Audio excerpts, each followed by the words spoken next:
যারা শিক্ষক শিক্ষিকারা এখানে উপস্থিত আছেন, ছাত্রছাত্রীরা এখানে উপস্থিত আছেন, বিভিন্ন লাইন ডিপার্টমেন্টের যারা কর্মকর্তাবৃন্দ এখানে উপস্থিত আছেন এবং বিশিষ্ট ব্যক্তিবৃন্দরাও এখানে উপস্থিত আছেন। আর আমার প্রিয় সাংবাদিক বন্ধুরা, সবাইকে আমি এখানে উপস্থিত থাকার জন্য হার্দিক অভিনন্দন ও শুভেচ্ছা জানাচ্ছি। বন্ধুগণ, ভারতীয় জনতা পার্টির নেতৃত্বাধীন যে সরকার, সেটা কেন্দ্রেই হোক আর বিভিন্ন রাজ্যেই হোক আর ত্রিপুরা রাজ্যেই হোক,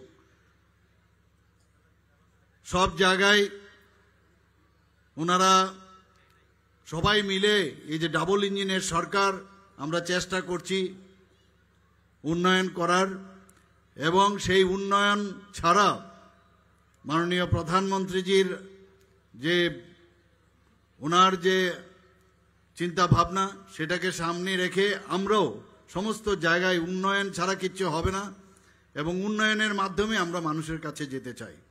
এবং সেই কাজটার এখানে আমার পূর্ববর্তী বক্তারা আপনাদের সামনে রেখেছেন।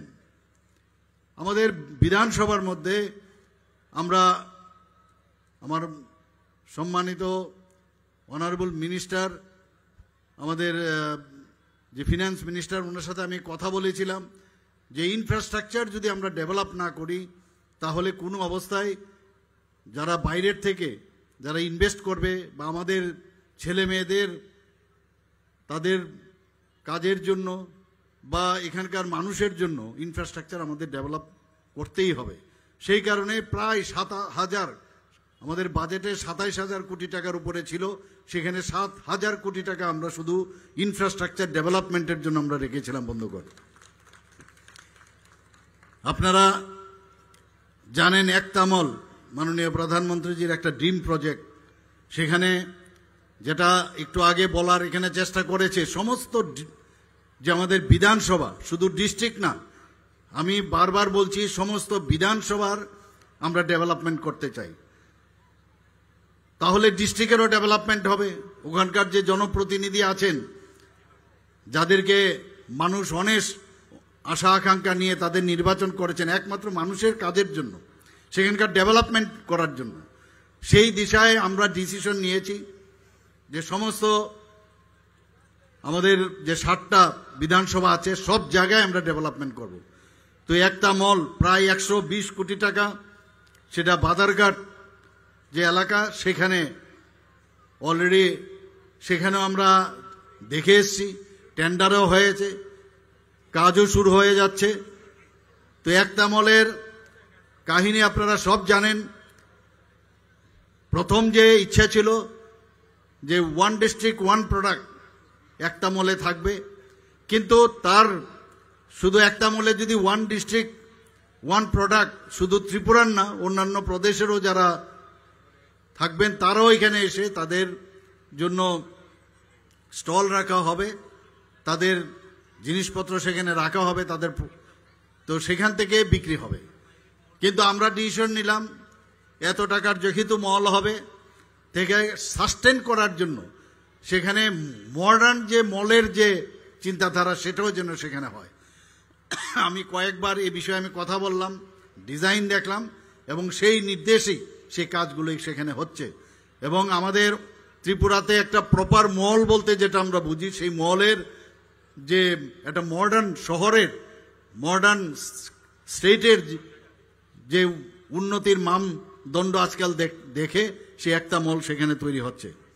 বন্ধুগণ, আপনারা জানেন লাইট হাউস আখাউড়ার ঠিক যে আমাদের বর্ডার আছে, সেখানে প্রায় সেখানেও কমপ্লিট হয়ে গেছে। কিছু সমস্যা কিছু আছে, সেই সমস্যা আশা করি কয়েকদিনের মধ্যে আমরা সমাধান করব। সেই লাইট হাউস যারা গরিব মানুষ তাদের জন্য মাননীয় প্রধানমন্ত্রীজি সেই লাইট হাউস সেখানে আমরা তৈরি করেছি। আমি কয়েকবার সেখানে গেছি, মাঝে মাঝে কাজের অগ্রগতি দেখার জন্য আমি সেখানে গেছি এবং যেখানে যেখানে সমস্যা আছে সেগুলো সমাধানের চেষ্টা করেছি। লাইট হাউস সারা ভারতবর্ষের মধ্যে 6টা জায়গার মধ্যে লাইট হাউসের প্রজেক্ট মাননীয় প্রধানমন্ত্রীজি দিয়েছেন, এর মধ্যে ত্রিপুরাতে একটা। কিন্তু আমাদের এখানে সয়েলের যে সমস্যা, লাইট হাউসের জন্য যে টাকা ধার্য করা হয়েছে সেখানে পাইলিং করার ব্যবস্থা অন্যান্য জায়গায় নেই। তো পাইলিং করতে গিয়ে এক্সট্রা টাকা লাগছে সেখানে। তার জন্য কেন্দ্রীয় মন্ত্রকের সাথে আমি কথা বলেছি এবং এই যে বিষয় সেইগুলো নিয়ে প্রবলেম হবে, কাজ করতে গিয়ে প্রবলেম হবে এবং সেই সমস্যার সমাধান আমরা করব এবং খুবই সুদৃশ্য মডার্ন এক টেকনোলজি ইউজ করে এই আমাদের এই লাইট হাউস প্রজেক্ট সেখানে হচ্ছে। আমাদের এখানে ড্রাগ ডি অ্যাডিকশন সেন্টার, এখানে অলরেডি আমার পূর্ববর্তী বক্তা আলোকপাত করেছেন। ড্রাগ ডি অ্যাডিকশন সেন্টার আমরা বিধানসভার মধ্যে আমরা ডিসিশন নিয়েছি, আমরা বারবার বলছি যে এই ত্রিপুরায় আমরা যে নেশামুক্ত ত্রিপুরার যে স্লোগান আমরা বারবার দিচ্ছি, নেশামুক্ত ভারত করার জন্য আমরা যে স্লোগান দিচ্ছি সেটা যেন কাজে পরিণত হয়, সেই জন্য বিধানসভায় প্রতিটা ডিস্ট্রিক্টে আমরা সেখানে বাজেট রেখেছি, প্রতিটা ডিস্ট্রিক্টে একটা করে ডি অ্যাডিকশন সেন্টার হবে। পাশাপাশি আমরা বসেনি, আমরা ডোনার মন্ত্রকের কাছেও আমরা আহ্বান করেছিলাম সেই জায়গায় একটা আরও সুপার স্পেশালিটির একটা ড্রাগ ডি অ্যাডিকশন সেন্টার, যেটা টিঙ্কুবাবু আমাদের মাননীয় মন্ত্রী উনি বলেছেন বিশ্রামগঞ্জে হতে যাচ্ছে। তাহলে সিপাহীজলার মধ্যেও ডেভেলপ হচ্ছে, আমাদের বাদারঘাটেও ডেভেলপ হচ্ছে, আজকে উদয়পুরে তো ডেভেলপ হচ্ছেই এতগুলো প্রজেক্টে। সে সমস্ত আমরা চাই বিধানসভাগুলো ডেভেলপ হোক আপনারা, এবং তাতে করে প্রায় 200 কোটি টাকা এই ডি অ্যাডিকশন সেন্টার আমাদের ডোনার মন্ত্রক PM ডিভাইন যে প্রকল্প সেখান থেকে আমরা এই টাকাটা আমরা পেয়েছি। আমরা AGMCর মধ্যে আগরতলা গভর্নমেন্ট মেডিকেল কলেজে সুপার স্পেশালিটি একটা ব্লক আমরা করেছি, একটা আমি ব্লক বলবো না, একটা হসপিটাল। আমি জানি না আপনারা এর মধ্যে গিয়েছেন কিনা, সেখানে যদি আপনারা যান দেখবেন এত সুদৃশ্য। আজকাল মানুষ সবাই চায় যে পরিষ্কার পরিচ্ছন্নতার হসপিটাল হোক এবং কর্পোরেট স্টাইলের হসপিটাল হোক, এবং সেখানে আপনারা যদি যান সে আমাদের 9টা সুপার স্পেশালিটি আমাদের আগরতলা গভর্নমেন্ট মেডিকেল কলেজে শুরু হয়েছে এবং সেখানে এত সুন্দর একটা হসপিটাল সেখানে আমরা ব্লক তৈরি করেছি, যার জন্য প্রায় 250 কোটি টাকা সেখানে খরচা হয়েছে। আপনারা কিডনি ট্রান্সপ্লান্ট নিশ্চয়ই শুনেছেন, ত্রিপুরাতে কোনোদিন কিডনি ট্রান্সপ্লান্ট হবে আমরা কোনোদিন ভাবিনি। সেখানে দুটো কিডনি ট্রান্সপ্লান্ট ইত্যবসরে হয়ে গেছে এবং আপনারা শুনে খুশি হবেন, একটা কিডনি ট্রান্সপ্লান্ট করতে গেলে প্রায় 35 থেকে 40 লক্ষ টাকা প্রয়োজন। সেই টাকা এই যারা এই কিডনি ট্রান্সপ্লান্ট প্রতিস্থাপন হয়েছে তাদের একটা পয়সাও দিতে হয়নি, ত্রিপুরা সরকার তার জন্য সেই ব্যয়বহর নিয়েছেন। বন্ধুগণ, লিভার ট্রান্সপ্লান্টের কথা আমরা চিন্তা করছি, কিন্তু কিডনি ট্রান্সপ্লান্টের এখন আমরা চেষ্টা করছি, কারণ ট্রান্সপ্লান্ট করতে গেলে তার অনেকগুলো ক্রাইটেরিয়া আছে, ডোনার লাগবে, অনেক সময় ফ্যামিলির মধ্যে সে মিল পাওয়া যায় না। তো প্রথম আমরা চেষ্টা করছি যেখানে কনফার্ম সব দিকে মিল আছে, আস্তে আস্তে আস্তে করে এমন হবে যেখানে ক্যাডাভার থেকেও আমরা কিডনি নিতে পারবো। তো সেটা প্রথম দিকে আরও স্টেবল যখন হবে তারপর সেই কাজটা আমরা করব। আমি লিভার ট্রান্সপ্লান্টের কথা বলছি। লিভার ট্রান্সপ্লান্ট আমি অনেক ডাক্তারবাবুর সুপার স্পেশালিস্টের সাথে কথা বললাম, একটু ঝুঁকিপূর্ণ এই বিষয়টা। তো এর জন্য আমরা চিন্তা করছি আগামী দিনে যদি ঝুঁকিপূর্ণর অবস্থা থাকবে, কিন্তু মানুষের যদি আস্থা আমাদের কাছে থাকে তাহলে আমরা কেন, যদি অন্য জায়গায় আমাদের লিভার ট্রান্সপ্লান্ট অন্য জায়গায় হয় তো ত্রিপুরাতে কেন হবে না? তো সেই চিন্তাভাবনাও আমাদের আছে। আমি কিছুদিন আগে আপনার কিং জর্জ মেডিকেল কলেজে আমি গিয়েছিলাম, সেখানে ওরা ফেলিসিটেশন দিয়েছেন। সেখানেও যিনি ইউনিভার্সিটির যিনি ভিসি আছেন উনি একজন লেডি ডক্টর, সারা পৃথিবীর মধ্যে ওনার নাম, বোন ম্যারো ট্রান্সপ্লান্টের ওনার বিরাট নাম, ওনার উল্লেখযোগ্য ভূমিকা। আমি ওনাকে বললাম যে আমাদের এখানেও বোন ট্রান্সপ্লান্ট আপনি যদি করেন তাহলে আরেকটা আমাদের টুপিতে আরেকটা পালক গুজবে আপনি যদি আসেন। উনি এক কথায় রাজি হয়ে গেলেন। বোন মেরো ট্রান্সপ্লান্ট হলে আমাদের, এবং উনি বললেন যে আমি বললাম যে আমাদের এখানে যে হসপিটাল আমরা তৈরি করেছি কিডনি ট্রান্সপ্লান্ট করেছি, বলে তাহলে আরো সুবিধা হয়েছে, কারণ সেখানে যে আপনার স্টেরিলাইজেশনের যে বিষয়, বলে কিচ্ছু না, খালি ওই জায়গার মধ্যে একটা প্রেসার টেকনিক আছে, আরো বেশি সেখানে যদি সেই ধরনের স্টেরিলাইজেশন সম্ভব হয়, ওনাকে আমি বলেছি আপনি আসুন, সেটাও আমরা করে দেব। তাহলে আমাদের যে আমার বলার উদ্দেশ্য হচ্ছে আমাদের উদ্দেশ্য সঠিক কিনা, ইচ্ছে থাকলে সবই হয়। আমি বহু জায়গায় যাই, ইভেন এইমসের মধ্যে যখন যাই আমি দেখি অনেক ডাক্তারবাবুরা প্রফেসর হয়েছেন, অ্যাসোসিয়েট প্রফেসর আছেন, অ্যানেস্থেসিওলজিস্ট আছেন। আমাদের এখানে অনেকের এই যে ডিসিপ্লিনগুলো বললাম শর্টেজ আছে, এসে কেউ ফটো তুলতে আসে, মুখ্যমন্ত্রীর নাম শুনে ফটো তুলতে চায়। আমি বললাম আপনারা আগরতলার, ইভেন আমার কয়েকজন ছাত্রও আছে সেখানে। আমি বললাম তোমরা এখানে কেন বসে আছো, ত্রিপুরাতে আসো। বললো না, মানে বড় শহরে থাকতে চায়। আমি বললাম তোমরা আসো। বহু লোক এখন আস্তে আস্তে করে, আগে ডাক্তার যারা সুপার স্পেশালিস্ট ছিল, ইভেন স্পেশালিস্ট, তাদেরকেও গ্রেড 4-এ এসে জয়েন করতে হতো। এখন আমরা আলাদাভাবে ওদের গ্রেডেশন আমরা আলাদা করেছি, ওনাদেরকে সম্মান দিচ্ছি। মানুষ আসছে এখন ত্রিপুরাতে, এবং এটা ত্রিপুরাতে আসা আমাদের যারা সাফারিং পিপুলস তাদের ভালোর জন্য, তারা যাতে সুরক্ষিত থাকে স্বাস্থ্যক্ষেত্রে, তার জন্য মানুষ এখন আসছে, এবং সেই কাজটা আমরা করছি। ডেন্টাল কলেজ আপনারা সবাই জানেন, সেখানেও প্রায় 202 কোটি টাকা ডেন্টাল কলেজ তো আমাদের শুরু হয়ে গেছে। আমাদের যে ডেন্টাল কলেজের ইনফ্রাস্ট্রাকচার মাত্র 7 থেকে 8 মাসের মধ্যে আমরা সেই ডেন্টাল কলেজ এখানে শুরু করেছি। আমার মনে আছে আমি হংকংয়ে আমি গিয়েছিলাম, এবং সারা হংকংয়ের মধ্যে একটাই ডেন্টাল কলেজ। আমাদের ভারতবর্ষের মধ্যে যেমন মাশরুমিং ডেন্টাল কলেজ, মেডিকেল কলেজ, একটাই ডেন্টাল কলেজ।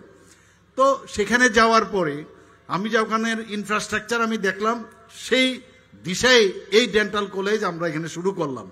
বাইরের থেকে যারা ফ্যাকাল্টিরা আসেন, যারা আমাদের ডেন্টাল কাউন্সিল অফ ইন্ডিয়ার যারা ইন্সপেক্টররা আসেন, বলে ভারতবর্ষের মধ্যে one of the best dental college যেটা আপনারা তৈরি করেছেন এখানে, সেটা ওনারা বলে গেছেন, বারবার এখানে বলে গেছেন। জিনিসপত্রের দিক দিয়ে ইনফ্রাস্ট্রাকচার, এখানে যা যা দরকার ইনস্ট্রুমেন্ট সবকিছু আমরা দিয়েছি বন্ধুগণ। এর মধ্যে আবার ডোনার মিনিস্ট্রি থেকে আমাদেরকে 202 কোটি টাকা দিয়েছে। এখানে আমরা দেখেছি অনেক বিল্ডিং আগের সরকার করেছে ঠিকই, কিন্তু গিয়ে দেখবেন ওই বিল্ডিংগুলোর মাঝে মাঝে এক হচ্ছে ফাটল, আনলে উপর থেকে জল পড়ে। আমি দেখি প্রায়, আমি বারবার বলছি যে যখনই কোনো আমাদের ইঞ্জিনিয়ার সাহেবরা আছেন, আমি ওনাদেরকে বলি দেখুন যারা ইউজ করবে, একটা ইঞ্জিনিয়ারিং ডিপার্টমেন্টের ধরুন একটা আপনার বিল্ডিং হবে, সেখানে ওই ইঞ্জিনিয়ারদের কোন কোন জায়গায় কিরকম ইনফ্রাস্ট্রাকচার দরকার তাদের সাথে আপনি কথা বলুন, কারণ তারা বুঝবে এটা কোন জায়গার মধ্যে কোন ঘরটা হলে কি হবে, তাদের সাথে কথা বলুন।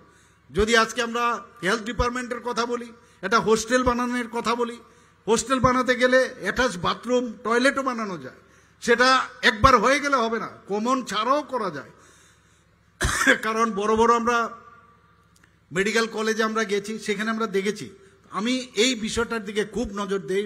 তৈরি হওয়ার আগ মুহূর্তে আপনারা আমাদের সাথে কথা বলুন, এক্সপার্টাইজের সাথে কথা বলুন।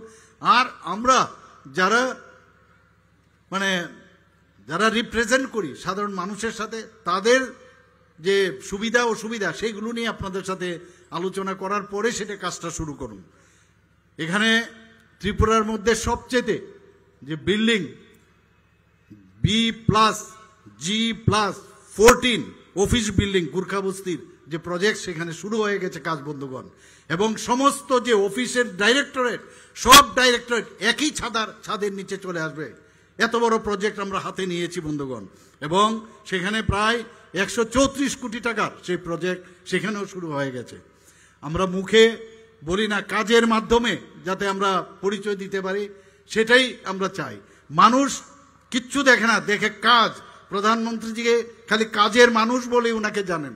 আমরাও চেষ্টা করছি, উনি যে আমাদের দিশা দেখিয়েছেন সেই দিশায় আমরা চলার জন্য। বন্ধুগণ, ত্রিপুরাতে ন্যাশনাল হাইওয়ে আপনারা সবাই জানেন, মাননীয় প্রধানমন্ত্রীজি আমাদের বারবার বলছেন যে বড় ছোট এটা হাড়ি নিয়ে গেলে লাভ হবে না, বড় হাড়ি যদি নিয়ে আসেন তাহলে আমি বেশি করে দেব। মনে আছে ইলেকশনের সময় আস্তাবল মাঠে উনি প্রথম 18-র আগে যখন এসেছিলেন তখন বলেছিলেন। এবং সেই জায়গার মধ্যে আজকে ত্রিপুরাতে হীরা মডেল দিয়েছেন উনি, HIRA plus model, national highway, internet, আমাদের রেলওয়ে, আমাদের এয়ারওয়ে আর ওয়াটারওয়েজের, সেটাও আগামী দিন হয়তোবা সেটা আরও ভালোভাবে চালু হবে। গ্রেজিংয়ের কথা হচ্ছে, পয়সাও খরচ হচ্ছে। বাংলাদেশের বর্তমান পরিস্থিতির কারণে খানিকটা হলেও আমরা এর মধ্যে একটু সমস্যা হচ্ছে। মৈত্রী সেতু যদি শুরু হয়ে যায়, আমাদের সমস্ত নর্থ ইস্টের সমস্ত যারা স্টেটগুলো আছে এই গেটওয়ে হয়ে যাবে সমস্ত পৃথিবীর কাছে। আমাদের যে চট্টগ্রামের বন্দর সেটাকে আমরা ইউজ করতে পারবো। আমরা সেই দিশায় কাজ করছি বন্ধুগণ। সেখানে সেজ হয়েছে, স্পেশাল ইকোনমিক জোন হয়েছে, প্রচুর ইনভেস্টার এখন সেখানে আসছে। ন্যাশনাল হাইওয়ে আমাদের কাছে PMGSY, প্রধানমন্ত্রীর গ্রামীণ সড়ক যোজনায় এখন পর্যন্ত 197 রোড এখন পর্যন্ত আমাদের তৈরি হয়েছে। এবং DWS আমরা 3% থেকে আমরা এই যে পানীয় জল, মানুষের নলসের জল, এবং সেই যে শুরু হয়েছিল সেখানে আমরা এখন 3% থেকে 82% মানুষের ঘরে ঘরে, বিশেষ করে গ্রামীণ এলাকায় আমরা সেটা দিতে দেওয়ার ব্যবস্থা করেছি। আমার মাননীয় মন্ত্রী বাহাদুর স্পোর্টসের উনি বলেছেন যে কতগুলো ফুটবল আগে আমরা খেলতাম, আমরাও জানতাম যে এইভাবে বোধহয় ফুটবল খেলতে হয়, মানে গাড্ডা থাকবে ফুটবলের গ্রাউন্ডে, পরে যাব আবার সেখান থেকে উঠে জলের থেকে আবার মানে জল খেয়ে আবার খেলতে হবে এইরকম। কিন্তু এখন সমস্ত পৃথিবীর মধ্যে আমরা খেলা দেখি, আমরা এখন সমস্ত পৃথিবীটা আমাদের হাতের মুঠোয়। এই ধরনের সিনথেটিক টার্ফ যে ফুটবল গ্রাউন্ড সেটা অলরেডি ত্রিপুরাতে 7 জায়গায় আমরা তৈরি করেছি। এবং আজকে এখানে উদ্বোধন হলো, এখানে আপনারা যেখানে আমরা বসে আছি সেখানেও এটা শুরু হবে। কিন্তু একটা পরিতাপের বিষয় হচ্ছে, আমার মাননীয় আমাদের ফিনান্স মিনিস্টারের সাথে কথা হচ্ছিল, অনেকের মনে নাকি অনেক দুঃখ আছে। কি দুঃখ? এটা যদি ফুটবল টার্ফ গ্রাউন্ড হয়ে যায়, সিনথেটিক গ্রাউন্ড হয়ে যায়, তাহলে অন্য খেলা কিন্তু খেলতে পারবে না। কিন্তু এখানে বিশেষ করে যারা আমার ক্রিকেট প্লেয়াররা আছেন তারা খুব প্র্যাকটিস করতেন, এদের খুবই অসুবিধা হবে। আমি শুনেছি ওনাদের মন নাকি খুব খারাপ। আমি কথা দিচ্ছি যে এদের জন্য আলাদা কোনো জায়গায় একটা ব্যবস্থা আমি করব। নিশ্চয়ই আমি ক্রিকেট অ্যাসোসিয়েশনের আমি সভাপতিও ছিলাম, ওনাদের সাথে আমি কথা বলবো। আপনাদেরও এখানে রিপ্রেজেন্টেটিভরা আছে, ওনাদের সাথে আমি কথা বলবো। বন্ধুগণ, আমরা বারবার আমি সব জায়গায় বলি, সমাধানের প্রবলেম থাকবে। যে কোনো কাজ করতে গেলে সংসারেও ঘরেও কিন্তু প্রবলেম থাকে, প্রবলেম নিয়ে আমাদের চলতে হবে। আর মানুষ মানেই মানে প্রাণী জগতের মধ্যে মানুষ নাকি লাস্টের দিকে এসছে। আর এই মানুষের সমস্ত প্রবলেম, হিউম্যান রাইটসের কথাই বলুন, সমস্ত জায়গার মধ্যে আমি একটা হিউম্যান রাইটসের ডে, আন্তর্জাতিক ডে, সেখানে আমি এই কথাটা বলেছি, মানুষই মানুষের প্রবলেম সৃষ্টি করে। আর মানুষের আমরা প্রতিনিধি হয়ে সরকারে আছি, তাদের সমাধান আমাদের করতে হবে, সেই কাজ আমরা করছি। সিনথেটিক ট্র্যাক, আমি নিজেও অ্যাথলেট ছিলাম। আগে আমার মনে আছে একটা রাস্তার মধ্যে দৌড়তাম, এমবিবি কলেজের যে এখন যেটা টিসিএর মাঠ হয়েছে, সেখানে আমরা নিজেরা কুদাল দিয়ে কেটে 400 মিটার একটা ট্র্যাক করেছি। বাইরে যেতাম খেলতে, ন্যাশনাল মিট করতে যেতাম, আমাদের ট্র্যাক ছিল না, আরসিসির মধ্যে পুকুর পাড়ে দৌড়তাম। এ দিয়ে হবে না, বাইরে গেলে মানে সেইভাবে প্র্যাকটিস যেহেতু হতো না, লাভের লাভ হতো না, সেই ট্র্যাক আমরা বানিয়েছিলাম। আর আজকে এই সিনথেটিক ট্র্যাক আমাদের বাধারঘাটে প্রায় শেষের পথে, শুরু হওয়ার পথে, পানিসাগরে অলরেডি আমরা সেটা ইনোগ্রেশনও করেছি। সুইমিং পুল, আমাদের যেহেতু আমি খেলাধুলার সাথে খুব ভালোভাবে জড়িত ছিলাম, আগে আমাদের এই উদয়পুরের আপনাদের বহু খ্যাতনামা সুইমিং যারা করতো, সুইমার, মানে ন্যাশনালি ইন্টারন্যাশনালি নাম করেছে, তাদের কথা এখনো মনে আছে। তো তাদেরকে আমাদের যে কৃষ্টি সংস্কৃতি, আমরা বারবার বলি আমাদের সংস্কৃতি, সেখানে খেলাধুলার যে সংস্কৃতি সেটাকে পুনরুদ্ধার করার এটা আমাদের নৈতিক দায়িত্ব আমার মনে হয়। এর জন্য আমাদের পানিসাগরে একটা সুইমিং পুল করেছি। কিছুদিন আগে একটা সুইমিং পুলের কথা আমার হচ্ছে যে ডাইভিং দেওয়ার যে অবস্থা, ডাইভিং দেওয়ার মতো আমাদের সুইমিং পুল ত্রিপুরাতে নেই। তো সেই ডাইভিং যদি না দেওয়া যায় তাহলে বাইরে গিয়ে আমাদের যে ছেলে মেয়েরা সেখানে সেই ব্যবস্থা তারা প্র্যাকটিস যদি না করে সেখানে তারা কম্পিটিশনে যেতে পারবে না। কারণ ডাইভিং দেওয়ার যে জায়গাটা সেটা কিন্তু কনকেভ হয়, কনকেভ হয়ে কনভেক্স হয়। তো সেইভাবে তৈরি করার একটা জায়গা অলরেডি আরসিসির মধ্যে পুরনো যে ইয়ারমার্ক করা আছে সেটার কথা আমরা ভাবছি। যদি সেখানে সম্ভব না হয় তাহলে অন্য জায়গায়ও আমরা করছি। তো আমি স্পোর্টস মিনিস্টার সাহেবের সাথে কথা বলবো, যদি এটাও আমরা আস্তে আস্তে করে স্পোর্টসই হোক, আমাদের বিভিন্ন ডিপার্টমেন্টের সমস্ত জায়গায় আমরা চেষ্টা করছি মানুষের স্বার্থে আমরা এই কাজগুলো করতাম। আপনারা ট্যুরিজমের বিষয়ে কালকে আপনারা দেখেছেন যে প্রোমো ফেস্ট ট্যুরিজমকে নিয়ে এত বড় একটা মানে মানে মেলোডি কুইন যাকে বলে উনি কালকে এত সুন্দর একটা প্রোগ্রাম করলেন। সমস্ত আগরতলা কি সারা ত্রিপুরার মানুষ সেখানে ভেঙে পড়েছিল এবং উনি বলছিলেন যখন আমি স্টেজে উঠেছি, বলে আমি ভাবতে পারিনি যে ত্রিপুরা এত সুন্দর জায়গা, আগরতলা এত সুন্দর জায়গা, ভাবতে পারিনি এবং আমার আগেই আসা উচিত ছিল। তো উনাকে আমি প্রশ্ন করলাম, আপনি এই কথাটা যে বললেন তো আমার প্রশ্ন আপনি কেন আসেননি, উনাকে আমি জিজ্ঞেস করলাম। তো উনি সরি বললেন যে ত্রিপুরা সম্পর্কে মানুষ যাতে জানে এর জন্য আমরা 4টে জায়গায় ইভেন্টস করেছি। প্রথমটাতে আমি গিয়েছিলাম, সেখানে ইনোগ্রেশন করেছি আমরা যে ডুম্বুর লেকে। পরবর্তী সময়ে অন্য জায়গায় হয়েছে, কিন্তু লাস্ট প্রোগ্রামে আমি গেলাম সেখানে সমস্ত ট্যুরিস্ট যে অ্যাসোসিয়েশন আছে সারা ভারতবর্ষে সমস্ত প্রদেশ থেকে এসছে, তারাও বলল যে আমরাও কোনোদিন ভাবিনি যে আগরতলা ত্রিপুরা এত সুন্দর জায়গা। ওনারা মাতাবাড়িতেও এসছেন, বিভিন্ন আমাদের লেকেও গেছেন, তো ছবি মোড়া দেখবেন। তো সব জায়গায় আমাদের আসবে ঠিকই, কিন্তু ইনফ্রাস্ট্রাকচার আমাদের ডেভেলপ যদি না করা হয়। ত্রিপুরার জিএসডিপি অলরেডি অনেক বেড়েছে আগের থেকে, আমাদের ফুটফল যারা বাইরের থেকে পর্যটক অনেক বেড়েছে, কিন্তু স্কাই ইজ দ্য লিমিট। আমরা কেন আরো পারবো না? আমাদের প্রতি পার ক্যাপিটা ইনকাম অনেক বেশি বেড়েছে আগের থেকে। তো আমরা এই ইনফ্রাস্ট্রাকচারের যেহেতু আমরা 7,000 কোটি টাকা রেখেছি, প্রয়োজনে আবার আমরা সেখানে আরো কিছু প্রজেক্ট নিয়ে আমরা সেখানে কাজ করব। বন্ধুগণ, যারা আমার অ্যাসেম্বলির যারা আমার সহকর্মী, যারা মেম্বার্স, আমাদের অনেক সময় ওনারা আসেন, বারবার এসে বলেন যে আমার এই কাজটা, আমার ওই কাজটা, সেই কাজটা। আমি বললাম আমার কাছে কাগজ দিয়ে যায়, আমিও রেখে দিলাম, আমিও পাঠিয়ে দিই দপ্তরে, কিন্তু তার পরবর্তী সময়ে সেটাকে মনিটরিং করা কিন্তু সমস্যা হয় এবং আস্তে আস্তে 5 বছর আমাদের কমপ্লিট হয়। আমি একটা ডিসিশন নিলাম যে একটা ডিস্ট্রিক্ট ওয়াইজ সমস্ত যারা বিধায়করা আছেন, আমি শুরু করেছি প্রথম আমাদের বিধায়ক এবং আমাদের যারা অন্যান্য বিধায়করা আছেন তাদেরকে নিয়ে।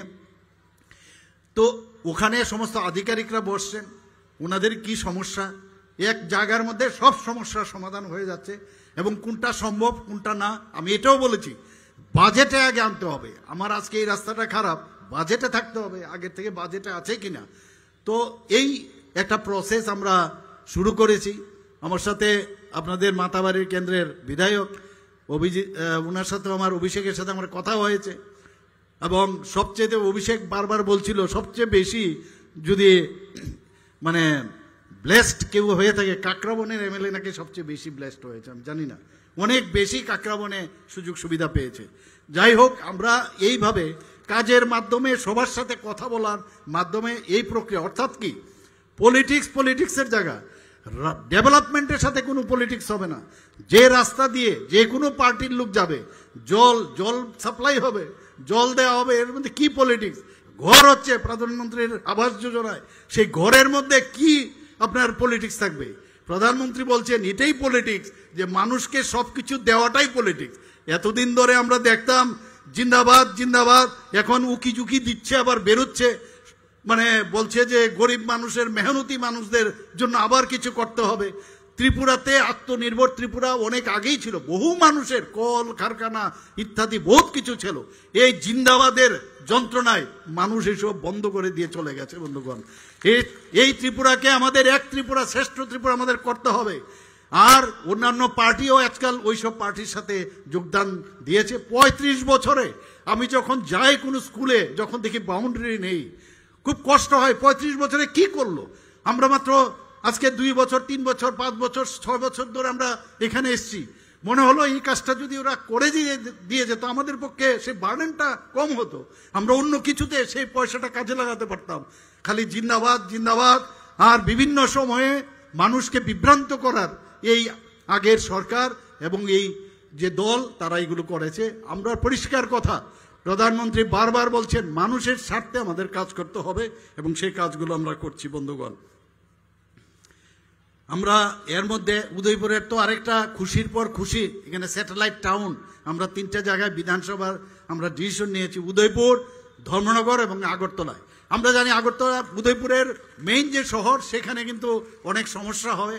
আস্তে যদি স্যাটেলাইট টাউন আলাদা করে নতুন করে মডার্ন টাউন, যদি ওয়েস্ট বেঙ্গলে আপনারা দেখবেন, কলকাতায় যদি যান, নিউ টাউন যেটা হয়েছে সেখানে আলাদাভাবে, আগে সল্ট লেক ছিল, এরকম আস্তে আস্তে করে। তো আমাদের নেক্সট প্রজন্মের জন্য এগুলো আমাদের করতে হবে। আমি বারবার বলছি উদয়পুরের, আমি বলছি যে জায়গা আপনারা চিহ্নিত করুন। আমি ডিএম সাহেবকেও বলেছি এখানে আপনারা, তারপর বললাম মাতাবাড়িতে করুন, তো মাতাবাড়ির সেখানে জায়গা আমাকে জানানো হয়েছে, সেখানে হচ্ছে। তো এইভাবে স্যাটেলাইট টাউন করার জন্য আমরা 3টে জায়গা এবং সব কথায় ইউএলবি যতগুলো আছে, একটার পর একটা ইউএলবি এরিয়াতে আমরা এই ধরনের একটা মডার্ন টাউন আমরা আগামী দিন আমরা করব, সেটা আমি আপনাকে বলছি। বন্ধুগণ, আমরা যারা আমাদের জনজাতি ভাই বোনেরা আছেন, এতদিন ধরে তাদেরকে ভোট বাক্সের একটা মানে ধরে নিয়েছে, এরা ভোট বাক্স আমাদের 20 থেকে গন্ত আগে, আর কাজের বেলায় অষ্টরম্বা, কিছুই কাজ করেনি। আমরা ওনাদেরকে সুশিক্ষিত করার জন্য 21টা মাননীয় প্রধানমন্ত্রী যে একলব্য স্কুল এই আমাদের এই জনজাতি এলাকার মধ্যে স্যাংশন দিয়েছেন। এর মধ্যে প্রায় 5টা কাজ শুরু হয়েছে, রেসিডেন্সিয়াল স্কুল, এবং বাকিগুলো এর মধ্যে শুরু হবে। এবং 21টা একলব্য স্কুল সেখানে যখন শুরু হবে, তাহলে আমাদের যে জনজাতি ভাই বোনেরা আছেন, আগামী নেক্সট প্রজন্ম, তারাও ভারতবর্ষের কৃষ্টি সংস্কৃতি সেইগুলো জানবেন। আজকাল অনেকের প্রবণতা আছে আলট্রা মডার্ন স্কুলে যায়, কিন্তু ভারত সম্পর্কে, ভারতের যে সভ্যতা, সেই সম্পর্কে কোনো জ্ঞান ধারণা কিচ্ছু নেই। আমরা এই একলব্য স্কুলের মাধ্যমে, পিএমসি প্রকল্পে যে স্কুল আছে এগুলোর মাধ্যমে, আমাদের বিভিন্ন স্কুল, এগুলোর মাধ্যমে আমরা তাদের মধ্যে সেই জ্ঞান আমাদের মাননীয় প্রধানমন্ত্রীজি দিতে চাইছেন। বন্ধুগণ, ত্রিপুরা শান্তির জায়গা এখন সারা ভারতবর্ষের মধ্যে। আমি সব জায়গায় একবার এই কথাটাই বলি, অনেক সময় দেখা যায় বারবার বেরোয় অনেক লোক, অনেক পার্টি বেরোয় যে এখানে নাকি শান্তি নেই, শান্তি নেই। আরে আপনারা যখন অশান্তি সৃষ্টি করেন, আগের থেকেই সেগুলো আগের থেকে ডিজাইন করে রাখেন আপনারা, অশান্তি যাতে সৃষ্টি হয়, তারপরে আপনারা বেরিয়ে পড়বেন শান্তি নেই, শান্তি নেই। কিন্তু আমরা কিন্তু সব দিকে নজর আছে, 3 দিনের বেশি সামনের দিকে এগিয়ে দেই না বন্ধুগণ। যে কারণে ত্রিপুরা 28টা রাজ্যের মধ্যে নিচের দিক দিকে 3rd পজিশনে আছে, সেখানে ল অ্যান্ড অর্ডারের দিকে বন্ধুগণ। আর ল অ্যান্ড অর্ডার যেহেতু ঠিক আছে, সেখানে ল অ্যান্ড অর্ডার যেখানে ঠিক আছে, সেখানে বাইরের থেকে ইনভেস্টররা আসছেন, মানুষ এখানে চাইছেন শান্তি। মেইন যেখানেই ডেভেলপমেন্ট হলো, আমি বাড়িঘর তৈরি করলাম বহু জায়গায়, আমার মনে আছে কলকাতার মধ্যে একটা জায়গায়, সেখানে সকাল থেকে রাত্রি পর্যন্ত খালি বোম ফেলতো। সেখানে কলকাতার কালচার আপনারা জানেন সেখানে কি হতো, এখনো সে একই অবস্থা, কালচারের কোনো পরিবর্তন হয়নি। সেই জায়গার মধ্যে এত সুন্দর সুন্দর সুদৃশ্য বিল্ডিং, সেখানে কিন্তু জায়গার দাম কম, কিন্তু আবার যেখানে দেখা শান্তি আছে সেখানে জায়গার দাম বেশি। তো এর জন্য মানুষ চায় শান্তি। আমি ইনভেস্ট করব সেখানে, যদি সেখানে আমি যদি শান্তি না থাকে তাহলে কি করে করব। ত্রিপুরাতে অলরেডি ন্যাশনাল ল ইউনিভার্সিটি এখানে ত্রিপুরাতে হয়েছে। আমাদের সেন্ট্রাল ইউনিভার্সিটি, যেটা আগে স্টেট ইউনিভার্সিটি ছিল, স্টেট ইউনিভার্সিটি হয়েছে। আর্যভট্ট ইউনিভার্সিটি আমাদের ত্রিপুরাতে শুরু হয়েছে। সুন্দরী ইউনিভার্সিটি, টেকনো ইন্ডিয়া ইউনিভার্সিটি এখানে হয়েছে। এবং প্রচুর ইউনিভার্সিটি এখন ত্রিপুরাতে এখানে খুলতে চাইছেন, প্রচুর, ডেইলি আসছেন মানুষ। এখানে আমাদের এডুকেশন সেক্রেটারি মহোদয় আছেন, উনি আসলেই আমি ওনার কাছে পাঠিয়ে দিই। উনি বলেন যে আরে এত ইউনিভার্সিটি আসছে আমি কি করব। আর আমরা যখন এগুলো বিধানসভায় পাশ করার আমাদের ক্যাবিনেটে পাশ করি, বিধানসভায় গেলে ডেভেলপমেন্ট যাতে না হয় তার জন্য কি প্রতিবাদ, আরে বাপরে বাপ, না এটা পাশ করা যাবে না, সিলেক্ট কমিটিতে পাঠাতে হবে। অর্থাৎ তারা যদি ডেভেলপ হয় তাহলে এই সরকারের নাম গুণ হবে, তাহলে তো আমরা তো আর কোনোদিন আশা আর দেখতে পাচ্ছি না, তো এটাকে বন্ধ করো। কিন্তু বন্ধুগণ, আপনাদের আশীর্বাদে আমরা যেখানে যেটা ডিসিশন নেই দৃঢ়তার সাথে সেটা আমরা পাশ করিয়ে নিই। বন্ধুগণ, আমাদের এখানে আপনাদের এই আমাদের ফিনান্স মিনিস্টার সাহেব আছেন, উনি এগ্রিকালচারের মিনিস্টারও ছিলেন। ওনার সময় আমি তো অনেক জায়গায় যে আমাদের 1000 মেট্রিক টনের ক্যাপাসিটি, যাতে গোডাউন যেগুলো আমরা বানিয়েছি সারা ত্রিপুরাতে প্রচুর, যাতে কৃষকরা তাদের মাল রাখার জায়গা পেত না, জিনিস মানে উৎপাদিত যে প্রোডাক্টস তারা গিয়ে রাখা, সেই জায়গার মধ্যে এত সুদৃশ্য আমরা প্রচুর এই এগ্রিকালচারের 1000 মেট্রিক টনের আমরা গোডাউন ডিফারেন্ট লোকেশন আমরা করেছি। আমাদের সংস্কৃতিও দরকার, আমাদের বাইরে গিয়ে ছেলেমেয়েরা যায়। আজকে মেডিকেল কলেজ আমাদের 3টা, যেহেতু আরেকটা প্রাইভেট শান্তিনিকেতন মেডিকেল কলেজ হয়েছে, আরেকটা সেখানে প্রায় 150 সিট অলরেডি অনুমোদন পেয়েছে। আমাদের ত্রিপুরা মেডিকেল কলেজ, সেখানেও একটা মেডিকেল কলেজে আমিও সেই মেডিকেল কলেজের টিচিংয়ে ছিলাম, এবং এজিএমসি মিলে আমাদের 400 MBBS এর ছাত্র ছাত্রীরা এখন বেরোবে এখানে, এবং পপুলেশন অনুযায়ী it is more than enough নাও। তো এই ব্যবস্থায় আমাদের মেডিকেলের তো হয়ে গেল, কিন্তু অন্য ক্ষেত্রেও আমাদের যে ড্রামা এবং আমাদের যে সিনেমা জগতে আমাদের ছেলে মেয়েরা যাতে সুযোগ পায়, তার জন্য Tripura film and television institute কোলাবোরেশনে, আমরা সত্যজিৎ রায় ফিল্ম ইনস্টিটিউটের কোলাবোরেশনে সেটাও আমরা শুরু করেছি। তার ইনফ্রাস্ট্রাকচার যাতে আরও বেশি করে করা যায় তার জন্য থ্যাংক ইউ, আমরা রানীর বাজারে একটা জায়গা আমরা নির্দিষ্ট করেছি। আমি বলছি যে এত সুন্দরভাবে করতে হবে। এখন যেটা আছে ঠিক আছে, বিভিন্ন যে কোর্স আছে, মানে 15 ডেজের, 1 মাসের, 2 মাসের সার্টিফিকেট কোর্স, আরও ডিগ্রি কোর্স কেন হবে না? তো ওরা সত্যজিৎ রায় ফিল্ম ইনস্টিটিউটের ডাইরেক্টররা ওনারা এসেছিলেন, ওনাদের সাথে আমার কথা হয়েছে, জায়গাও নির্ধারণ হয়েছে, সেখানেও আমরা ইনফ্রাস্ট্রাকচার ডেভেলপ করব।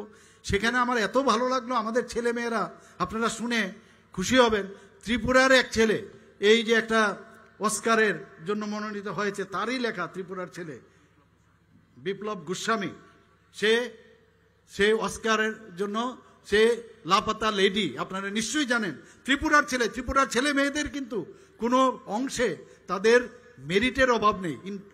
তো আমরা চাই যে এই ধরনের ফিল্ম ইনস্টিটিউট থেকে তারা যদি, আমাদের ছেলে মেয়েরা আগামী দিন যদি কাজ করে, তারাও নাম করবে। আমরা এই জনজাতি এলাকায় অলরেডি ওয়ার্ল্ড ব্যাংক থেকে 1400 কোটি টাকা আমরা কিন্তু লোন নিয়েছি মাত্র 2 বছরের মধ্যে। আমি মাননীয় অর্থমন্ত্রীকে ধন্যবাদ দেব, আমাদের ইউনিয়ন যে ফিনান্স মিনিস্টার আছেন সীতারামনজিকে, উনি এসেছিলেন, ওনাকে আমি ধন্যবাদ দিয়েছি।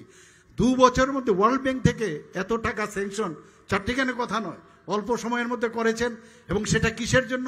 সমস্ত জনজাতি এলাকার মধ্যে তাদের রাস্তাঘাট এবং তাদের যে লাইভলিহুডের যে ডেভেলপমেন্ট, তার জন্য সেটা আমরা নিয়েছি। অলরেডি কাজ শুরু হয়ে গেছে। এমএসএমইর কথা যদি বলেন, আপনারা আমাদের যে বিভিন্ন যে স্টেটগুলো আছে, সেখানে আমাদের যে ইনফ্রাস্ট্রাকচার ডেভেলপমেন্টের কথা যদি বলেন, প্রচুর মানুষ এখন বাইরের থেকে এসছে, ইন্ডাস্ট্রির মধ্যে প্রচুর মানুষ এসে নতুন নতুন আমাদের রাবার প্রোডাক্টকে কাজে লাগে, আমাদের ব্যাম্বুকে কাজে লাগে, বিভিন্ন প্রোডাক্ট সেখানে তৈরি হচ্ছে। বন্ধুগণ, তো আমরা সেই দিশায় ডেভেলপমেন্টের যেহেতু প্রশ্ন উঠছে, আমি একটা মোটামুটি একটা আপনাদের সামনে একটা রূপরেখা আমি দাঁড়া করলাম।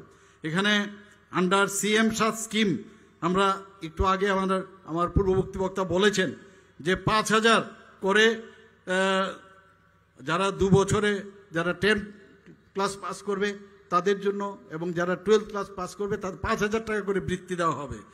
এর মধ্যে আপনারা দেখেছেন যে আইটিআই, যেটা আমাদের 19টা আইটিআই এখানে আছে, সেখানে এত জরাজীর্ণ অবস্থা যে সেখানে মানুষ, আমাদের স্টুডেন্টরা সেখানে পড়তেই যায় না।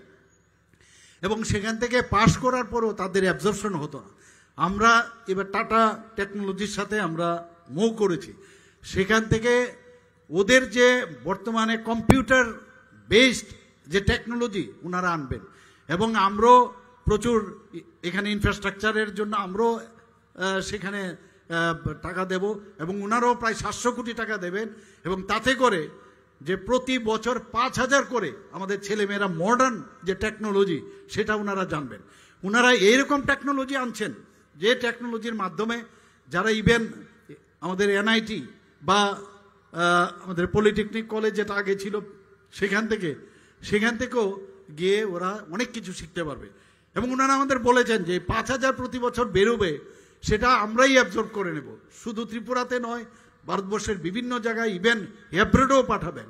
তো এখানে এই ধরনের আমরা ইনফ্রাস্ট্রাকচার আমরা ডেভেলপ করছি। বন্ধুগণ, সবাইকে আজকের বিশেষ করে এই যে 5টা এখানে যে একটা প্রকল্পের উদ্বোধন আমরা করলাম, 8টা construction of DM Gumati office building, construction of science building and G+3 storied new scheme building at Netaji Subhash Mahavidyalaya, construction of G+2 youth hostel building at Udaipur, construction of synthetic turf football ground ekhane, construction of motor stand at Rajarbagh at length আমার পূর্ববর্তী বক্তা উনি বলেছেন কিভাবে ওনার পরিশ্রমের ফলে সেটা আজকে সম্ভব হয়েছে।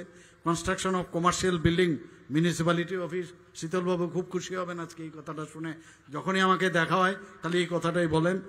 আর একটা রমেশ হায়ার সেকেন্ডারি স্কুলে আমাদের নিউ অডিটোরিয়াম হচ্ছে, তাছাড়া একটা ইনোগুরেশনও হচ্ছে, সেটা new school building at Gamaria higher secondary school under Mathabari RD block.